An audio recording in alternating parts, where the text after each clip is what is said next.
Hello friends, आज की इस वीडियो में हम बात करने वाले हैं चैम्बरलेन मॉडल की।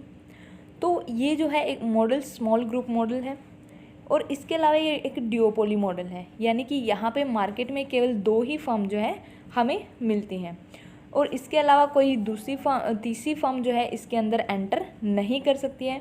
तो चैम्बरलेन ने अपने मॉडल में यही बताया है कि दोनों फर्म म्यूचुअली डिपेंडेंट होती हैं, दोनों मिलके जो है डिसीजन ले लेती हैं।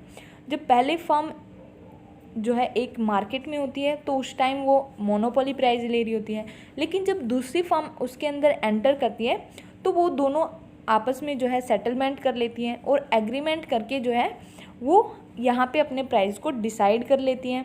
और जो वो प्राइस डिसाइड करती हैं वो एक स्टेबल इक्विलिब्रियम का पॉइंट होता है, क्योंकि दोनों ही फर्म वहाँ पे एक ही प्राइस पे जो है अपने आउटपुट को बेच रही होती हैं। और ये एक मोनोपोली जो है सॉल्यूशन है, क्योंकि यहाँ पे मोनोपोली प्राइस जो है वो दोनों ही फर्म ले रही होती हैं और दोनों ही फर्म जो है मैक्सिमम प्रॉफिट यहाँ पे अर्न कर रही होती हैं। तो ये चैम्बरलेन मॉडल था। अब इसकी एज्यूम्पशन है मेन फर्स्ट की होमोजीनियस प्रोडक्ट, कि यहाँ पे जो प्रोडक्ट होंगे बिल्कुल सेम होंगे, होमोजीनियस होंगे।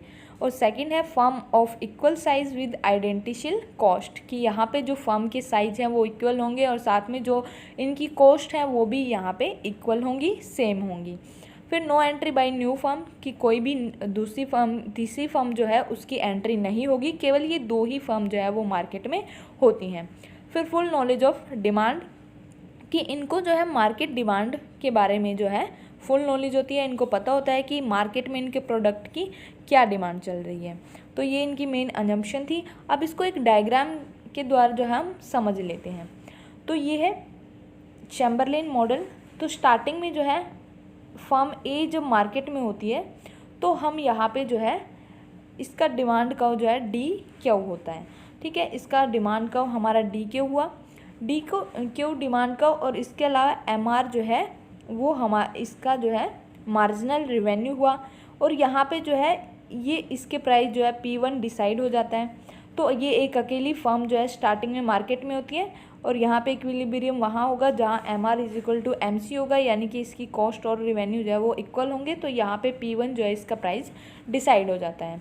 तो ये यहाँ पे मैक्सिमम प्रॉफिट जो है वो यहाँ पे अर्न कर रही होती है, क्योंकि मार्केट में केवल एक अकेली जो है ये फर्म होती है।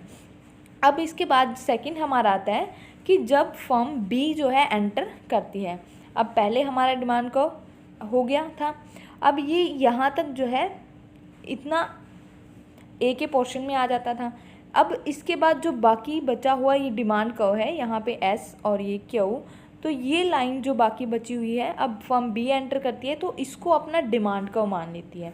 अब इसको डिमांड कर्व मानेगी तो यहाँ से एक नई जो है इसकी MR1 जो है यहाँ से निकलेगी। तो ये MR2 जो है हमारी सेकंड फर्म की आ जाती हैं। तो यहाँ पे ये अपना प्राइस डिसाइड करती है जो कि ए फर्म से काफ़ी कम होता है। अब यहाँ पे ये जो है अपना Q1 Q2 जो है आउटपुट यहाँ पे बेच रही होती है। Q1 Q2 आउटपुट बेचेगी, जबकि इसके प्राइस जो है वो P2 होंगे। तो ये यहाँ पे कम कीमत पे जो है अपना थोड़ा सा आउटपुट बेच रही होती है। अब फर्म जो है इन दोनों में आपस में कोई भी जो है कंपटीशन नहीं होता है। यहाँ पे दोनों फर्म मिलके जो है एग्रीमेंट कर लेती है, सेटलमेंट कर लेती है। और यहाँ पे जो है ए फर्म अपने आउटपुट को OQ3 जो है ए फर्म जो है इस आउटपुट को ले लेती है। इसके अलावा बी फर्म को वो दे देती है Q3 Q1 आउटपुट, ठीक है। तो ये आउटपुट जो है वो बी फर्म को दे देगी और ये OQ3 जो है आउटपुट वो खुद जो है वो सेल करती है, जबकि इनका प्राइस जो है वो बिल्कुल सेम होता है P1, क्योंकि इन दोनों फर्म को पता होता है, मार्केट के बारे में फुल नॉलेज होती है कि इनके प्रोडक्ट की डिमांड कितनी है, कि अगर वो अपने प्राइस को कम करती हैं तो इसकी वजह से उन दोनों को लॉस होगा, ठीक है। तो कोई भी फर्म लॉस नहीं उठाना चाहती है, इसलिए यहाँ पे दोनों सेटलमेंट करेंगे, अपना एग्रीमेंट तैयार करेंगे और यहाँ पे जो है अपने आउटपुट का डिसीजन ले लेंगे।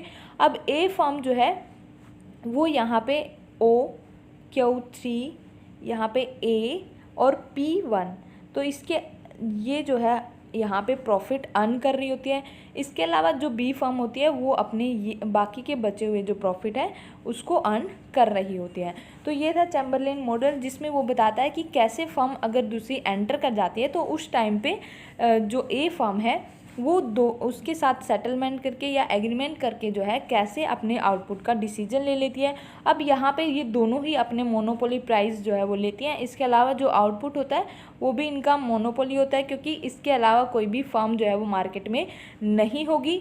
तो इस प्रकार से चैम्बरलेन जो है एक यहाँ पे हमें जो है एक बेस्ट जो है इक्विलिब्रियम या स्टेबल इक्विलिब्रियम पॉइंट जो है वो हमें बता देता है कि कैसे दोनों फर्म जो है मैक्सिमम प्रॉफिट जो है वो अर्न कर सकती हैं।